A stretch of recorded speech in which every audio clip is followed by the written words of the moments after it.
తాకట్లో ఉన్న బంగారాన్ని విడిపించి ఆ రోజున మార్కెట్ ధర కట్టి మిగిలిన డబ్బును మీకు అందిస్తుంది కొమ్మూరి గోల్డ్. నమస్తే, నేను Kavitha. Welcome to I dream news and నిజాలు. అసెంబ్లీ ఆఫ్ ఎక్స్పర్ట్స్ ఇరాన్లో తమ కొత్త సుప్రీంని ఎన్నుకుంది. మరణించినటువంటి ఖమేనీ రెండో కుమారుడు ముస్తఫాను కొత్త సుప్రీంగా ఎన్నుకున్నట్టుగా అనౌన్స్ చేశారు. ఇరాన్లో దేశవ్యాప్తంగా సంబరాలు అయితే జరుగుతున్నాయి. బట్ ట్రంప్ మాత్రం ఏం జరుగుతుందో చూద్దాము అనేటువంటి ఒక మాట అన్నారు. అది హెచ్చరికనా, బెదిరింపా, లేకపోతే మేము కావాల్సింది చేసుకుపోతామనేటువంటి ఒక మాటని ఇండైరెక్ట్ గా చెప్తున్నారు. మనతో పాటుగా ఉన్నారు సీనియర్ జర్నలిస్ట్ సురేష్ కొచ్చాతిల్ గారు. సార్ నమస్తే. మనం గతంలోనే ముస్తఫాని అనౌన్స్ చేస్తారు అనుకున్నాం, బట్ ఫైనల్లీ ఆయన పేరుని అనౌన్స్ చేశారు. దేశమంతా సెలబ్రేట్ చేసుకుంటుంది.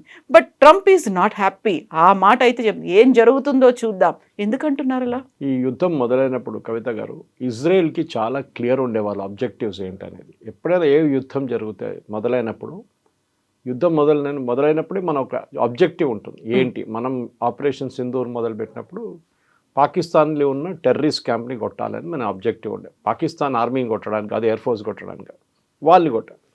అది చేసాం. చేసిన తర్వాత అనౌన్స్ ప్రెస్ కాన్ఫరెన్స్ చెప్పాం, అయిపోయింది, వీఆర్ ఫినిష్డ్, ఆబ్జెక్టివ్ మీట్ అయిపోయింది డే 1లోనే. మీరేం చేయకండి. పాకిస్తాన్ వినలేదు, వాళ్ళు మన మీద బాంబులు వేశారు, మనం అడ్డుకున్నాం దాన్ని.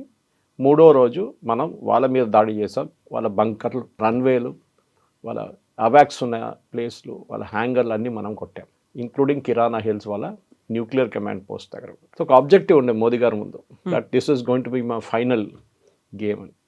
సో దానికోసం 4వ రోజు అయినప్పటికీ ఇమీడియట్లీ రియలైజ్ వాళ్ళు ప్యానిక్ అవుతారని చెప్పి ఇమీడియట్గా వాళ్ళు సీజ్ ఫైర్ అడిగారు. వాళ్ళ డీజీఎంఓ, మన డీజీఎంఓకి అడిగారు. మన డీజీఎంఓ పొలిటికల్ క్లియరెన్స్ తీసుకున్న తర్వాత ఓకే అని చెప్పారు. War is over. కానీ ఇక్కడ ఈ యుద్ధంలో ఇప్పుడు కూడా అమెరికన్ పోల్స్టర్స్ ఏమంటున్నారంటే, అమెరికన్ అనలిస్ట్ ఏమంటున్నారంటే, ఇజ్రాయెల్ అమెరికాని గుంజుకొని తీసుకొచ్చారు ఈ వార్లో. సో ఇజ్రాయెల్ దగ్గర టాప్ క్లాస్ ఇంటెలిజెన్స్ ఉంది, that's no doubt about it. సిఏతో పాటు ఇంకా అది కొంచెం కూడా ఇంకా చాలా మటుకు ఇంకో లెవెల్కి వెళ్ళిపోతుంది. దానికోసం వాళ్ళు ఫస్ట్ డేనే ఖమేనీని కొట్టారు వాళ్ళు చాలా క్లియర్గా. మొత్తం ఇరాన్లో టాప్ రెవల్యూషనరీ గార్డ్ లీడర్షిప్ మొత్తం వైప్అవుట్ చేసేసారు వాళ్ళు. ఈ పరిస్థితుల్లో అమెరికా ఏమనుకున్నారంటే, ఇంకొక వారం లోపల ఈ గవర్నమెంట్ మొత్తం పడిపోతుంది, వాళ్ళది ఏమి ఉండరు, బాంబింగ్ చేద్దాం ఇంకా. సో వీళ్ళిద్దరు కలిసి వాళ్ళ మెయిన్ ఇన్స్టాలేషన్స్ మీద అక్కడిక్కడ బాంబులు చేశారు. కానీ ట్రంప్ క్యాల్కులేట్ చేసింది ఒక తప్పు ఉండే. ఈ ఇరాన్లో ఉన్న రెవల్యూషనరీ గార్డ్స్ అనే కాన్సెప్ట్ ఎప్పుడు మొదలైందంటే కవిత గారు, అయోతలా ఖొమేనీ టేక్ ఓవర్ చేసుకున్నాడు 79లో. ఆయనకు అక్కడ ఉన్న ఆర్మీ మీద నమ్మకం లేకుండా, అలా regular army, Iranian army almost ఆ టైంలో 3 లక్షలు ఉన్నారు, ఇప్పుడు 5 లక్షల మంది ఉన్నారు. వాళ్ళ మీద అస్సలు నమ్మకం లేకుండా ఆయనకి డౌట్ ఉండే, ఏదో ఒక రోజు వీళ్ళు ఒక కూ చేస్తారు, నన్ను తీసి పక్కన పడేస్తారు, చంపేస్తారు, because they are all loyal to Reza Shah Pahlavi, Shah of Iran. కానీ అది జరగలేదు. కానీ ఏం చేశాడు ఈయన, ఆర్మీని వీకెన్ చేశాడు కంప్లీట్గా. వాళ్ళ ప్యారలల్గా ఒక ఆర్గనైజేషన్ పెట్టుకున్నాడు, దాని పేరు రెవల్యూషనరీ గార్డ్స్, ఐఆర్జీసీ అంటారు, ఇరానియన్ రెవల్యూషనరీ గార్డ్స్ కోర్ అన్నమాట. ఈ ఐఆర్జీసీ ఒక ప్యారలల్ పవర్ఫుల్ ఆర్మీగా దిగింది. వాళ్ళ రిపోర్టింగ్ స్ట్రక్చర్లో they report directly to the supreme leader అన్నమాట. సుప్రీం లీడర్ ఏం చెప్తారో అదే వింటారు వాళ్ళు, ఇంకేం కాదు. కాసిం సులేమానీ అని చెప్పి వాళ్ళ ఐఆర్జీసీ టాప్ కమాండర్ని యుఎస్ అండ్ ఇజ్రాయెల్ కలిసి చంపారు, మీకు గుర్తుండే కొన్ని సంవత్సరాల ముందు. వాళ్ళు అనుకున్నారు అప్పుడు కూడా ఈ కంప్లీట్ కమాండ్ కొలాప్స్ అయిపోతుంది. ఒక ఆర్మీకి కమాండ్ అండ్ కంట్రోల్ అనేది చాలా ఇంపార్టెంట్. మనం ఎప్పుడైనా చూసిన హైరార్కీ ఉంటుంది, టాప్లో you will have the general himself, like for example army chief, అక్కడి నుంచి lieutenant general, major general, brigadier కిందకు వస్తూనే ఉంటారు అట్లా. ఎందుకంటే ఒక ఆర్డర్ ఇచ్చినప్పుడు it goes up the level, down the level, రెండు జరుగుతుంది. పైనుంచి ఒక ఆర్డర్ వస్తుంది, బాటమ్ లెవెల్ దాకా, లాస్ట్ జవాన్ దాకా దాన్ని ఇంప్లిమెంట్ చేయాల్సి వస్తుంది. సో వీళ్ళు ఒక డూమ్స్ డే సెనారియో అంటారు ఇంగ్లీష్లో. అంటే ద వర్స్ట్ కేస్ సెనారియో ఏం చేస్తారు, మన సుప్రీం లీడర్ని చంపేస్తారు, మన కమాండర్లు అందరినీ కొట్టేస్తారు. వాళ్ళకి తెలుసు ముందే జరుగుతుందా, దే హావ్ క్యాల్కులేటెడ్, రాసి పెట్టారంట. Khamenei had written down entire thing saying, నేను పోయిన తర్వాత ఇట్లా జరగాలి, ఈ ఎలక్షన్ ఇట్లా నడవాలి, నా కొడుకుని చేయకూడదు, because it should not become like a monarchy. Complete details ఇచ్చారు, ఎవరు సెలెక్ట్ చేస్తారు, 83 మంది మీరు చెప్పినట్ట కమిటీ ఆఫ్ ఎక్స్పర్ట్స్, వాళ్ళు కూర్చొని డిసైడ్ చేస్తారు. కానీ దాంతోపాటు ఇంకోటి ఏం చేశారంటే వీళ్ళు command and control last sector దాకా తీసుకెళ్లారు. ఇరాన్ అంటే double the size of France, అంత పెద్ద దేశం. I think after Saudi Arabia second biggest GCC country is Iran. ఆ కంట్రీలో చాలా మటుకు వీళ్ళు ఏం చేశారంటే లోకల్ లెవెల్ దాకా ఐఆర్జీసీ కమాండ్ని తీసుకెళ్లారు. మనం యూజువలీ ఒక రెవల్యూషనరీ గార్డ్స్ అని మన మైండ్లో ఏమొస్తుంది, తుపాకీ పెట్టుకొని పెద్ద మెషిన్ గన్లు పెట్టుకొని లేకుంటే రాకెట్ పేపర్ గ్రెనేడ్ పెట్టుకొని మొత్తం టీంలు యుద్ధంకి వెళ్తున్నాను కాదు. మిలిటెంట్స్ లాగా వర్క్ చేస్తారు అనేది. They work on building dam, రోడ్లు తయారు చేస్తారు, స్కూల్ బిల్డ్ చేస్తారు. చాలా మటుకు డెవలప్మెంట్ ప్రోగ్రామ్స్ వాళ్ళ చేతిలో. In fact 1/3 of the Iranian economy control చేస్తుంది రెవల్యూషనరీ గార్డ్స్. అక్కడే వాళ్ళ పవర్ మనకు తెలిసిపోతుంది. వాళ్ళు పని ఆపేస్తే రోడ్లు ఉండవు, డ్యాములు నడవవు, ఏం జరగదు ఇరాన్లో. కాకుండా అక్కడ పబ్లిక్ ఎలక్ట్ చేసుకున్నటువంటి ఒక గవర్నమెంట్ ఉంటుంది, అక్కడ ప్రధానమంత్రి ఉంటారు, మినిస్టర్స్ ఉంటారు, వాళ్ళకి సంబంధించినటువంటి ఆర్మీ ఉంటుంది. ఇవన్నీ ఉన్నప్పుడు కూడా రివల్యూషనరీ గార్డ్స్ దానికి ఒక సుప్రీం లీడర్ అనేవాళ్ళు. ఇప్పుడు 88 మంది మత పెద్దలు కలిసి ఎన్నుకున్నారు అంటే అక్కడ ఉన్నటువంటి ప్రెసెంట్ ప్రైమ్ మినిస్టర్ మీద అంత ఫోకస్ పెట్టట్లేదు ట్రంప్, కేవలం వీళ్ళ మీద ఎందుకు పెడుతున్నారు? రివల్యూషనరీ గార్డ్స్కి అంత ఎందుకు పవర్ఫుల్గా ఉన్నారు వాళ్ళు? కవిత నిన్న ఇరానియన్ ప్రెసిడెంట్ మొన్న ఒక స్టేట్మెంట్ ఇచ్చారు, మీరు చూసుంటారు. అపాలజైజ్ చేశారు టు ద నేబరింగ్ స్టేట్స్, అంటే Saudi Arabia, Khattar, Bahrain, UAE వీళ్ళ దగ్గర. దట్ సారీ ఒమాన్, మేము తప్పు చేస్తాం, మిమ్మల్ని కొట్టి మేము యాక్చువల్లీ మా దగ్గర కొంచెం మిస్కమ్యూనికేషన్ ఉండే, ఇంకా జరగదు ఇప్పటి నుంచి అని చెప్పారు.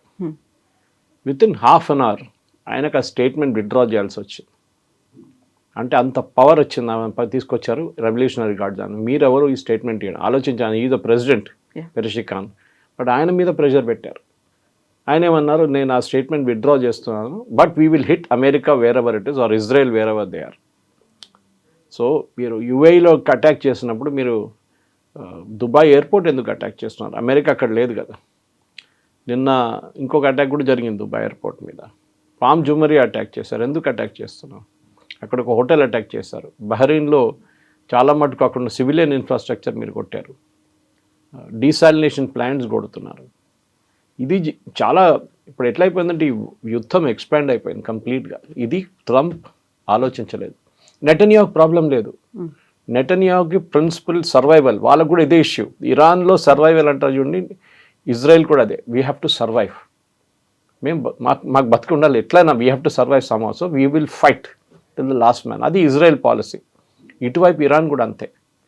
మేము ఎన్ని రోజులు దీన్ని పొడిగించి తీసుకెళ్తామో అన్ని రోజులు గల్ఫ్ విల్ బికమ్ అన్స్టేబుల్. ఇవాళ పొద్దున oil has gone to $100 per barrel. $116 అయింది. సో అది ఎందుకు? That is a strategy, Iran strategy. ఏంటంటే మనం కొడితే ఎకనామిక్ డిస్ట్రక్షన్ జరగాలి. ఇప్పుడు గల్ఫ్ దేశాలు టెన్షన్లో ఉన్నారు. డీసాలినేషన్ ప్లాంట్ని కొడితే వాళ్ళకి నీళ్ళు ఉండవు, తాగడానికి కూడా దొరకవు. నిన్న ఇండియా నుంచి పెద్ద 2-3 ఎయిర్క్రాఫ్ట్, ఫ్రైటర్ ఎయిర్క్రాఫ్ట్ ఫుడ్ తీసుకెళ్ళింది యుఏఈకి. ఎందుకంటే యుఏఈలో చాలా మటుకు ఎక్స్పాట్రియట్స్ ఉంటారు, చాలా మంది ఎక్స్పాట్రియట్స్ అన్ని ప్లేసెస్లో ఉన్నారనుకోండి, కానీ అక్కడ ఉన్న సూపర్ మార్కెట్స్లో కూడా ఫుడ్ లేదు. లుల్లు వాళ్ళు నిన్న ఇండియా నుంచి మళ్ళీ ఒక స్పెషల్ ఫ్రైటర్ ఎయిర్క్రాఫ్ట్ తీసుకెళ్ళారు. ఇంత I think some 80,000 kilos something like that, number exactly గుర్తులేదు, కానీ అంత ఫుడ్ స్టఫ్స్ అంతా ఇక్కడ తీసుకెళ్లారు. మన ఆయిల్ గురించి మాట్లాడుతున్నాం, అవుట్వర్డ్ మాట్లాడుతున్నాం, ఇన్వర్డ్ మాట్లాడలేదు. అక్కడున్న ప్రజలు ఏం చేస్తారు? అక్కడ ప్రజలు ఎందుకు వెళ్ళారు? ఎక్స్పాట్రియట్స్ అంటే it's a safe place, tension ఉండదు, టాక్సేషన్ లేదు, లైఫ్ స్టైల్ చాలా బాగుంటుంది చెప్పి దుబాయ్కి వెళ్ళారు. I'm just giving example of Dubai, ఎందుకంటే ఆ దుబాయ్ లాంటి లైఫ్ స్టైల్ మీకు సౌదీ అరేబియాలో కనిపించదు, మిగతా చోట్ల కూడా కనిపించదు. సో దే హ్యాడ్ సెట్ ఆ డెస్టినేషన్గా మార్చుకున్నారు. బహ్రెయిన్ చూడండి, చిన్న దేశం, అమెరికన్ 5th Fleet అక్కడ ఉంది. 5th Fleet రిపీటెడ్గా కొడుతున్నారు వాళ్ళు. ఇప్పుడు కువైత్ ఎయిర్పోర్ట్ మీద దాడి చేశారు. సో ఇరాన్ రెవల్యూషనరీ గార్డ్స్ ఏం చేస్తున్నారంటే వాళ్ళు, అమెరికా కూడా ఇప్పుడు అదే, అమెరికన్ అనలిస్ట్ అంటున్నారు వాళ్ళకి అర్థం కావట్లేదు వీళ్ళు ఎట్లా ఆపరేట్, ఇంత బాంబింగ్ చేసిన తర్వాత కూడా where are they operating from అని అర్థం కావట్లేదు. వీళ్ళు ఎట్లా కొడుతున్నారు, సైప్రస్ని ఎట్లా కొడుతున్నారు, వీళ్ళు అమెరికన్ ట్యాంకర్స్ని ఎట్లా కొడుతున్నారు అర్థం కావట్లేదు అమెరికన్స్కి. ఎందుకంటే వీళ్ళు నార్మల్ వార్ ఫైట్ చేసేటవాళ్ళు. మీ ఎనిమీ అక్కడ ఉంది, మేము ఇక్కడ నుంచి మిసైల్ ఫైర్ చేస్తాం, వాళ్ళ మీద వెళ్ళి పడుతుంది. అక్కడ ఎనిమీ ఉండడు, ఇప్పుడు ఇక్కడ ఉన్నాడు, దాని గంట తర్వాత ఇక్కడ ఉంటాడు. So they are changing the tactics అనమాట లోకల్ లెవెల్లో. ఒక కమాండ్ అండ్ కంట్రోల్ కాకుండా యుఎస్ సెంట్రల్ కమాండ్ ఈ వార్ కంట్రోల్ చేస్తున్నారు. టాంపా, ఫ్లోరిడా నుంచి admiral Cooper is the head of it. ఆయన ఒక ఆర్డర్ ఇస్తే ద ఆర్డర్ కింద దాకా వెళ్తుంది నేను చెప్పినట్టు. కానీ ఇక్కడ అది కాదు, they have worked out A horizontal arrangement. వీళ్ళతో టచ్లో లేరు, ఎందుకంటే వాళ్ళకి తెలుసు మేము కమ్యూనికేట్ చేస్తున్నప్పుడు యూఎస్ అండ్ ఇజ్రాయెల్ వింటున్నారు మేమేం కమ్యూనికేట్ చేస్తున్నాను. We will not communicate with each other. Local లెవెల్లో ఇది ముందే రాసి పెట్టుకున్నారు కవిత గారు, అది వాళ్ళు ఇంప్లిమెంట్ చేస్తున్నారు. I think the brilliant strategy. I mean ఇరాన్తో మనం అగ్రీ చేయం చాలా మటుకు, వాళ్ళ దగ్గర జరిగిన అత్యాచారాలు, వాళ్ళ మహిళల మీద చేస్తున్న అత్యాచారాలు, దాన్ని మనం చెప్పొచ్చు. ప్రెసిడెంట్ ట్రంప్ ఏమని అనుకున్నాను నేను చెప్పాను చూడండి, ఈ గ్రీన్ రెవల్యూషన్ అనే ఒక రెవల్యూషన్ ఉండే కొన్ని సంవత్సరాల ముందు, దాన్ని మొత్తం డిస్మాంటిల్ చేసింది ఇదే Mustafa. He was his father's alter ego అంటారు ఇంగ్లీష్లో, గేట్ కీపర్, అదే వర్డ్ యూజ్ చేస్తున్నారు అన్ని ఛానల్స్ ఇవాళ పొద్దున, from CNN to ABC everybody is using the word, Fox News. He was a gatekeeper of his father. దానికోసం మీరు అడుగుంటున్న వాళ్ళకి ఇంకా పిల్లలు ఉన్నారు, why only Mustafa? Conscience keeper ఉండే వాళ్ళ ఫాదర్ది, వాళ్ళ ఫాదర్ షాడోగా ఉండే ఆయన. ట్రస్టెడ్గా ఆయన నాన్నగారు ఎక్కడున్నారు, ఇట్ వాజ్ అ సర్ప్రైజ్. ఆయన ఎట్లా బతికి బయటపడ్డాడు ఈ అటాక్లో సాటర్డేలో, బహుశా అక్కడ లేరేమో ఆ టైంలో. ఇప్పుడు జరిగిన దాంట్లో ఈ ముస్తఫాకి ట్రంప్ అయితే చెప్పేసరి ఈజ్ అ లైట్ వెయిట్, అంత పెద్ద పని ఏం కాదు, ఆయన చాలా లైట్ వెయిట్ మనిషి అని అంత పవర్ఫుల్ కాదు, ఈజీగా తీసేయచ్చు. He's powerful. ఆయన రెవల్యూషనరీ గార్డ్స్ని హెడ్ చేస్తున్నారు, డిఫాక్టో హెడ్ అని చెప్పొచ్చు. డైరెక్ట్ అట్లా పోస్ట్ లేకుంటే డిఫాక్టో హెడ్. ఆయన్ని ఇప్పుడు ఈ ఎలక్షన్లో సపోర్ట్ చేసింది కూడా రెవల్యూషనరీ గార్డ్. ఆయన ఇంకో క్యాండిడేట్ ఉండే లారిజానీ అని చెప్పి, he is a political player big time, and also ఒక ఏం చెప్తారు, ఒక రెవల్యూషనరీ గార్డ్స్ ఒక 1/3 సపోర్ట్ ఆయన దగ్గర ఉంది. ఆయన అనుకున్నారు ఆయన అనుకుంటారు ఈసారి. Mustafa is not even a senior క్లరిక్. ఈ అయోత్తల్లా అనే టైటిల్ ఇవ్వడానికి you should be very senior క్లరిక్. Okay, మీరు ఒక 40-50 సంవత్సరాలు కోమ్ లాంటి ప్లేస్లో వాళ్ళ షియా వాళ్ళ హోలియస్ట్ ప్లేస్ అక్కడ వెళ్ళి చదువుకొని అయోత్తల్లా ఖొమేనీ లాగా అండ్ అగైన్ ఖమేనీ లాగా చేసుకుంటే మీరు, ఈ was a mid level క్లరిక్, only 50. వాళ్ళ నాన్నగారు ఈ was in his 80s, 30 years younger. అదే అంటున్నారు ఇప్పుడు యుఎస్ ఏం చేశారు, 80 సంవత్సరాల్లో ఒక అయోత్తోలని మార్చి 50 సంవత్సరాలు అయోత్తోలు తీసుకొచ్చి కూర్చోబెట్టారు. రేపు 50 సంవత్సరాలు కొడితే రేపు 40 సంవత్సరాలు వచ్చి కూర్చుంటాడు. You are not destroying the రెజీమ్ని మార్చట్లేదు మీరు. అమెరికా స్ట్రాటజీ ఏమంటే రెజీమ్ చేంజ్ జరగట్లేదు. జరగాలంటే అక్కడున్న ప్రజలు రావాలి బయటికి, ప్రజలు రాలేకపోతున్నారు బయటికి, భయపడుతున్నారు. వీళ్ళ దగ్గర ఒక మిలిషియా ఒకటి ఉంది బజీఫా అని చెప్పి, that the most dangerous one. వాళ్ళు రోడ్ మీద బైక్లో తిరుగుతారు విత్ వెపన్స్. ఎవరైనా రోడ్ మీద హిజాబ్ వేయకుండా లేకుంటే బుర్కా వేయకుండా తిరిగితే వాళ్ళు చంపేస్తారు అక్కడ, నో క్వశ్చన్స్ ఆస్క్డ్. వాళ్ళే ఈ 1500 మంది చంపారు చూడండి ప్రొటెస్ట్లో, they did it. Revolutionary guards కనుక వాళ్ళు చేస్తారు. సో ఈ ఒక మాఫియా లాగా రెవల్యూషనరీ గార్డ్స్, బజీఫా అండ్ అదర్ ఎండ్ ఆర్మీ. ఇప్పుడు ఆర్మీ కూడా ఇవాళ పొద్దున ఒక 9 గంటల టైంలో స్టేట్మెంట్ ఇచ్చారు సపోర్టింగ్ ముస్తఫా. సో ఇప్పటికీ హీస్ సేఫ్, కానీ ఎన్ని రోజులు సేఫ్గా ఉంటారో చెప్పలేము. ఎందుకంటే Israel target is separate, US target is separate. President ట్రంప్కి ఉన్న ఆపోజిషన్ బెంజమిన్ నెటన్యాహుకి లేదు ఇజ్రాయెల్లో. ప్రెసిడెంట్ ట్రంప్ దగ్గర ఇప్పుడు అందరూ అడుగుతున్నారు, what is your exit plan? Enter అయిపోయారు, యుద్ధం ఎట్లా విరమిస్తారు అంతే. అది మనం మోదీ గారి నుంచి ఎప్పుడే చెప్పాను చూడండి, మీరు మోదీ గారు చెప్పారు మేము పాజ్ బటన్ ప్రెస్ చేసాము, ఓకే మేము వార్ ఆపలేదు, but any day it happens we will press it. చెప్పడానికి ట్రంప్కి కావట్లేదు.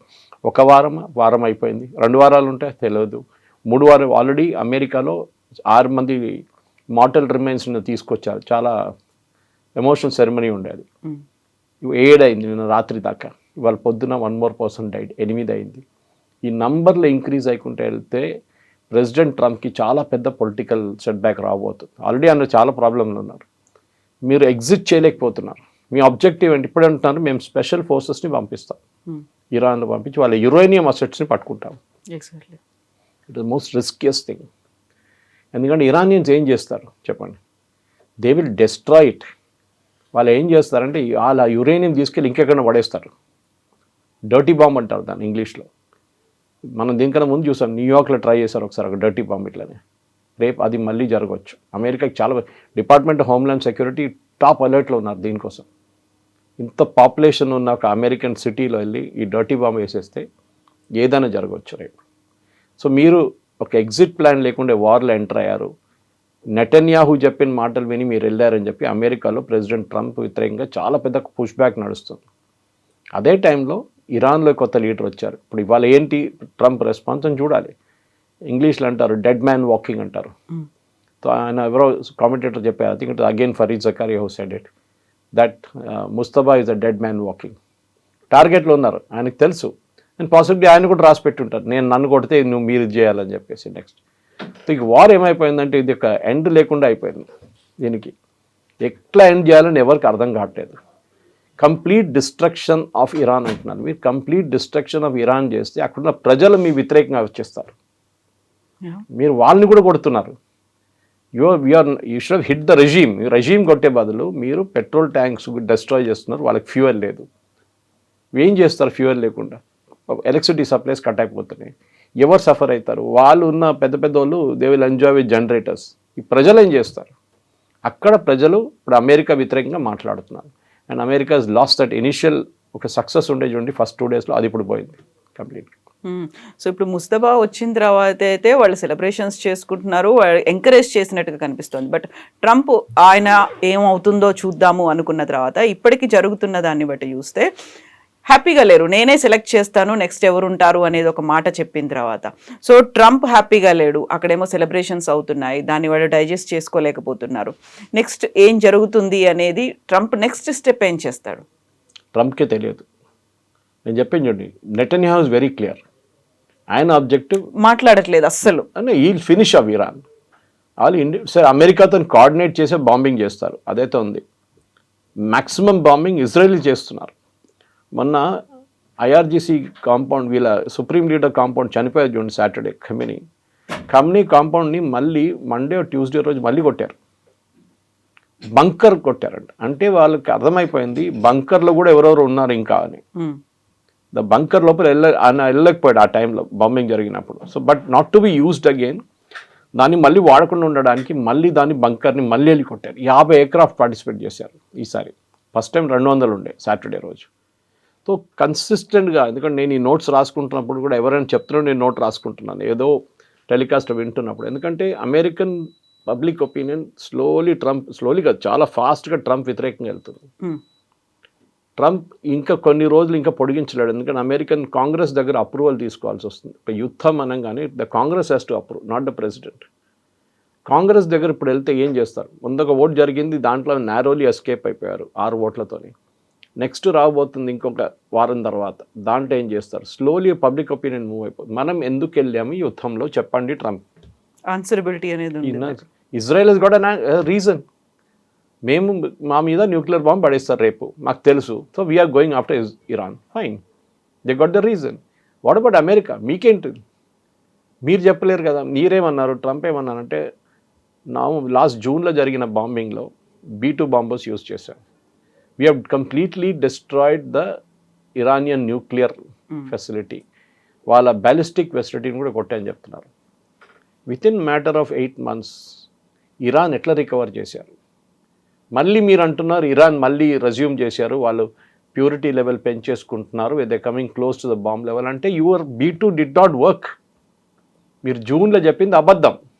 అబద్ధం అంటే వాళ్ళు మిస్కాల్కులేషన్ కూడా ఉండొచ్చు. మేము మొత్తం డిస్ట్రాయ్ చేసేసాం, డిస్ట్రాయ్ కాలేదు. ఇరానియన్స్ అంటే వాళ్ళు ఏం చేస్తున్నారు అంటే వాళ్ళు వీళ్ళ అసెట్స్ని ఎక్కడెక్కడో దాచేస్తున్నారు. చెప్పాను ఇంత పెద్ద దేశం, అది ఏ కొండ కింద ఉందో తెలియదు, ఏ సిమెంట్ బంకర్లు తీసుకొచ్చో తెలియట్లేదు, ఎక్కడెక్కడో దీన్ని దాచిపెట్టారు. డ్రోన్స్ చూడండి కవిత గారు, అలా డ్రోన్స్ మ్యాక్సిమం డ్యామేజ్ క్రియేట్ చేస్తారు. ఇప్పుడు అమెరికన్స్ దాని వ్యతిరేకంగా లూకాస్ తీసుకొచ్చారు, వాళ్ళు కూడా డ్రోన్ టు డ్రోన్ ఫైట్ చేస్తున్నారు. కానీ ఇరానియన్ డ్రోన్స్ ఎక్కడి నుంచి టేక్ ఆఫ్ చేస్తుందని కూడా చెప్పలేకపోతున్నారు. ఇస్ఫహానా లేకుంటే కోమ్ నుంచా లేకుంటే తెహరాన్ నుంచా, ఎక్కడి నుంచి they are not able to guess అన్నమాట. మిసైల్స్ అప్పుడు కూడా వాళ్ళు చాలా మటుకు కొట్టారు. మిసైల్ ఏంటంటే ఒక మిసైల్ లాంచ్ అంటే దీనికి ముందు కూడా ఎక్స్ప్లెయిన్ చేశాను, ఒక లాంచర్ కావాల్సి వస్తుంది. It can be truck based launcher, ground based launcher, air based launcher అన్నీ ఉండొచ్చు. కానీ ఇరాన్ దగ్గర ఎయిర్ ఫోర్స్ లేదు ఎక్కువ, వాళ్ళ నేవీ కూడా కంప్లీట్లీ డిస్ట్రాయ్ అయిపోయారు. ఆ పరిస్థితుల్లో మనం ఇప్పుడు చూస్తున్నాం, మన వైపు కూడా ఒక నేవల్ షిప్ వచ్చి ఇప్పుడు కొచ్చిన్లో ఉంది వాళ్ళది. నిన్న one of the soldiers survived, ఆ సెయిలర్స్ ఫస్ట్ బ్లాస్ట్ చేశారు చూడండి, అమెరికన్ టార్పీడో చేసిన షిప్. ఒక సెయిలర్ ఏమన్నా అంటే వాళ్ళకి అమెరికా వార్నింగ్ ఇచ్చారంట, that you please leave the ship 2 సార్లు చెప్పారంట. వాళ్ళ commander of the ship refused అంట. వీళ్ళ నడిమిట్లో గొడవ అయిందంట. లాస్ట్ ఈ 36 మంది బతికి బయటపడ్డారని చూడండి, they escaped in a life boat. Sri Lanka వైపు. సో ఎనీవే మనం భారతదేశం కూడా చాలా డెలికేట్ పొజిషన్లో ఉన్నారు. ఎందుకంటే ఒక హ్యూమానిటేరియన్ కన్సిడరేషన్ లాగా మనం వాళ్ళకి కొచ్చిన్లో 1 month వీసా ఇచ్చి అక్కడ పెట్టుకున్నాం. శ్రీలంక కూడా అదే చేశారు 36 మందికి. యుద్ధం ఇప్పుడు ఎక్స్పాండ్ అవుతుంది. రేపు పాకిస్తాన్ మీద బాంబు పడకుండా ఏం గ్యారంటీ ఉంది? అది కూడా చేయొచ్చు. కావాలని చెప్పి పాకిస్తాన్ న్యూక్లియర్ అసెట్స్ని ఇరాన్ కొడితే ఏం చేస్తారు? అదే అమెరికాకు భయం ఉంది ఇప్పుడు. ఎందుకంటే దాని కాన్ఫ్లిక్ట్ విల్ ఎక్స్పాండ్. ఒక ఒప్పందం ఉంది సౌదీ అరేబియా అండ్ పాకిస్తాన్. పెద్ద డ్రామా చేశారు, మీకు గుర్తుంటుంది. మనం మాట్లాడాం దాని గురించి. నేటో లాగా ఏర్పడ్డారు వాళ్ళు. మేము మిమ్మల్ని కొడితే మేము వస్తాం, మీరు మమ్మల్ని కొడితే మిమ్మల్ని. ఇప్పుడు నిన్న నుంచి అడుగుతున్నారు అందరూ. సౌదీ కింగ్ని వెళ్ళి కలిశారు మన అసీం మునీర్ గారు. మీరు ఎప్పుడు పంపిస్తున్నారు ఆర్మీని అడిగారంట. 1,00,000 మంది పంపిస్తారంటే ఆయన ఏమి మాట్లాడుకుంటూ వెళ్ళిపోయారంట. తెలుసు వాళ్ళకి డజంట్ వర్క్ లైక్ దాట్. మీరు ఇజ్రాయెల్తో మీరు ఆడలేరు. ఇప్పుడు కూడా పాకిస్తాన్ని కాపాడుకుంటుంది యుఎస్. కానీ యుద్ధం చూడండి, ఇప్పుడు ప్రతి గల్ఫ్ స్టేట్కి వచ్చేసింది. ఆయిల్ ఎక్కడో $100 కన్నా ఎక్కువ అయిపోయింది. గ్యాస్ టోటలీ ఆగిపోయింది. మన దగ్గర ఇమ్మీడియట్ ఇంపాక్ట్ ఎల్పిజి మీద వచ్చింది. ఎల్పిజి సిలిండర్లు $60 పెరిగింది. ఎందుకంటే gas unlike oil cannot be store చేయలేం గ్యాస్ని. Both LNG and both CNG అవి కెనాట్ స్టోర్ గ్యాస్. ఒక లిమిట్ ఉంటుంది. ప్లస్ ఆయిల్ని మీరు ట్యాంకర్స్లో కానీ ఫ్లోటింగ్ ట్యాంకర్స్లో కానీ ఎక్కడైనా మీరు స్టోర్ చేసుకోవచ్చు. క్రిటికల్ మీ అండర్ గ్రౌండ్ ట్యాంక్స్లో కూడా స్టోర్ చేసుకోవచ్చు. గ్యాస్ అట్లా కాదు. So gas will be a major hit. దానికోసం ఖతార్ ఆల్రెడీ వార్నింగ్ ఇచ్చారు. ఇంక్లూడింగ్ మేజర్ కంట్రీస్కి చెప్పేశారంట, పాకిస్తాన్ కూడా, that we will not be able to give. యూకేలో the gas rates of gone up dramatically. యూఎస్లో ప్రెసిడెంట్ ట్రంప్ చెప్తుంటారు మేమే లార్జెస్ట్ ప్రొడ్యూసర్ ఆఫ్ ఆయిల్ అని. అక్కడ ఆల్మోస్ట్ 30 to 40% పెరిగింది ఫ్యూయల్ ప్రైసెస్. మన దగ్గర ఇంకా పెరగలేదు.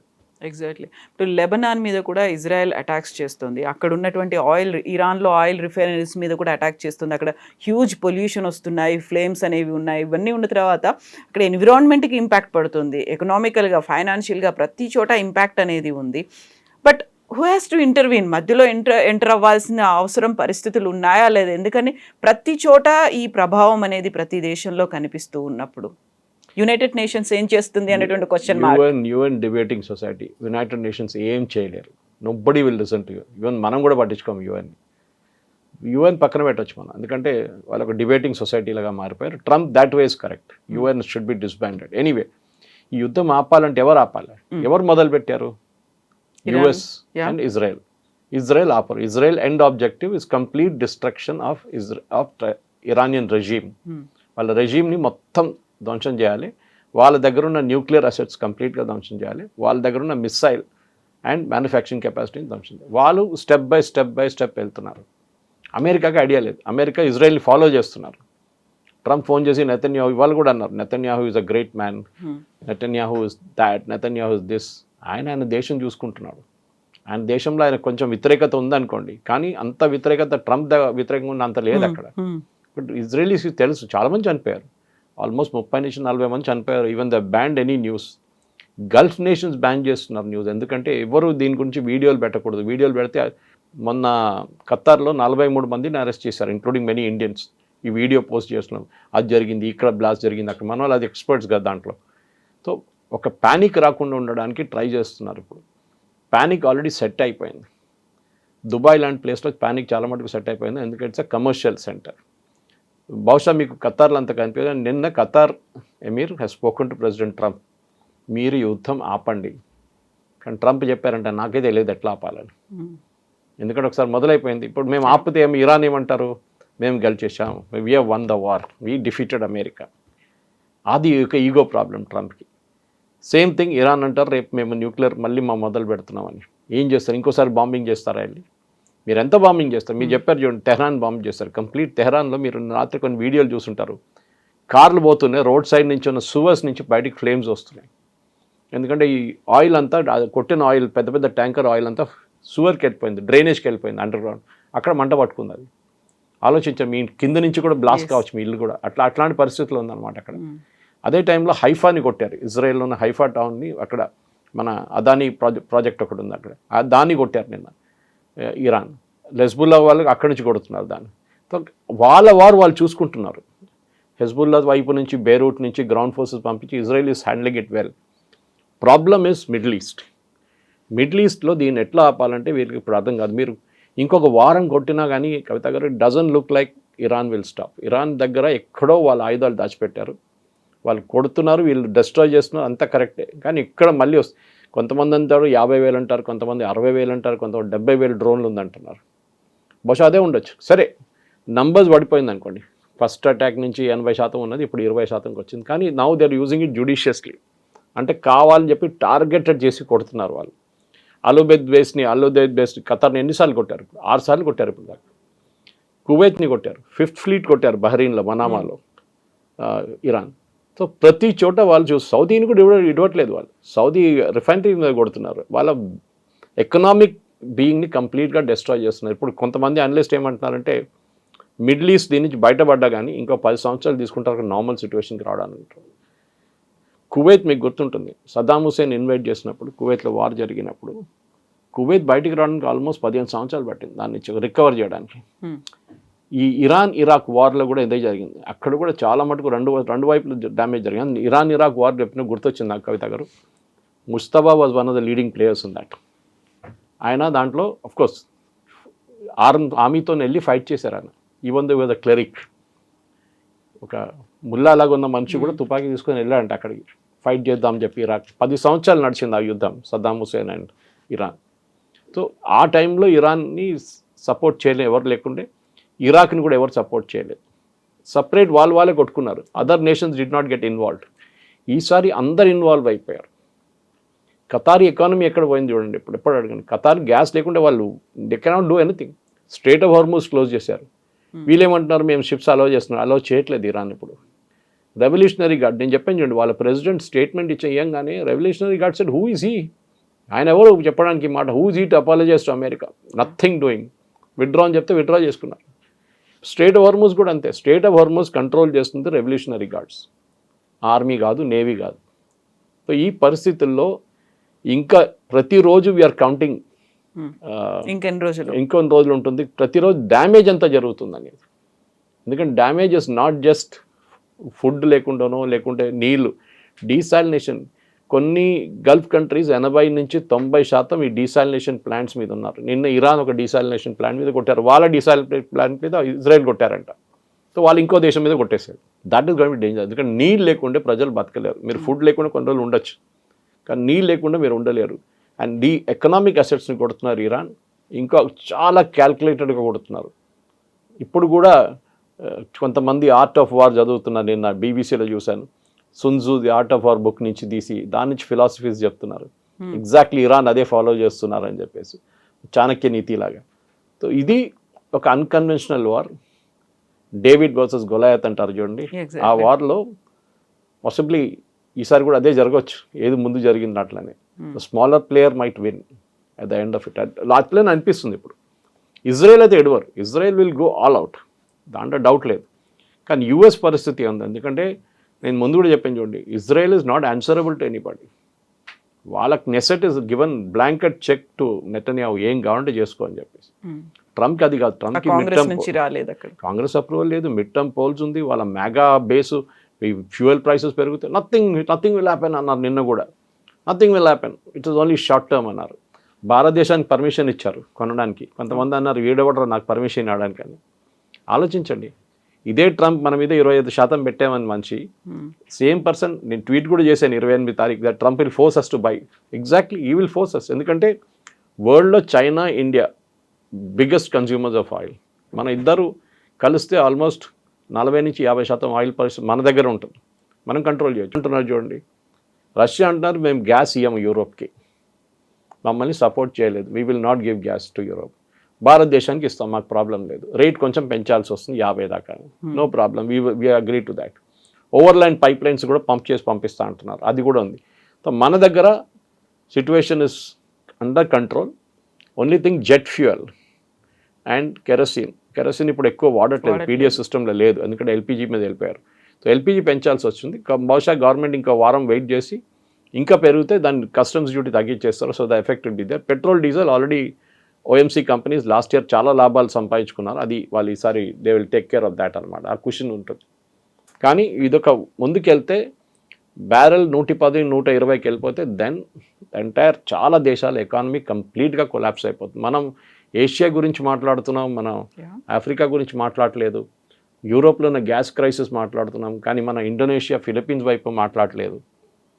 చిన్న చిన్న దేశాలు మొత్తం their economies will be finished, మనలాగా తక్కువ లేరు. అది డిఫరెన్స్ అనమాట. Yes sir, thank you so you very much much. Sir. Thank you. And for more videos, Please subscribe to iDream. Please subscribe to iDream. Please subscribe iDream. And please subscribe to iDream. For more videos, subscribe to iDream. please like, share, and subscribe to the channel. Congratulations, iDream. Subscribe to iDream. Subscribe to iDream. So subscribe to iDream Media. iDream ki iDream team andarki huge congratulations. Please subscribe iDream Media. Please subscribe to iDream. Subscribe iDream. Please subscribe to iDream. iDream అంటే నా కళల ఛానల్ను subscribe చేసుకున్న నోరు తిరుగుతలేదు, మీరైతే గంట గుర్తు కొట్టండి. For more such videos, please subscribe to iDream. Subscribe to iDream. Please subscribe to iDream. Please subscribe iDream Media. Please do subscribe to iDream. Please subscribe to iDream Media. For best entertainment and information, please subscribe iDream. And don't forget to subscribe to iDream.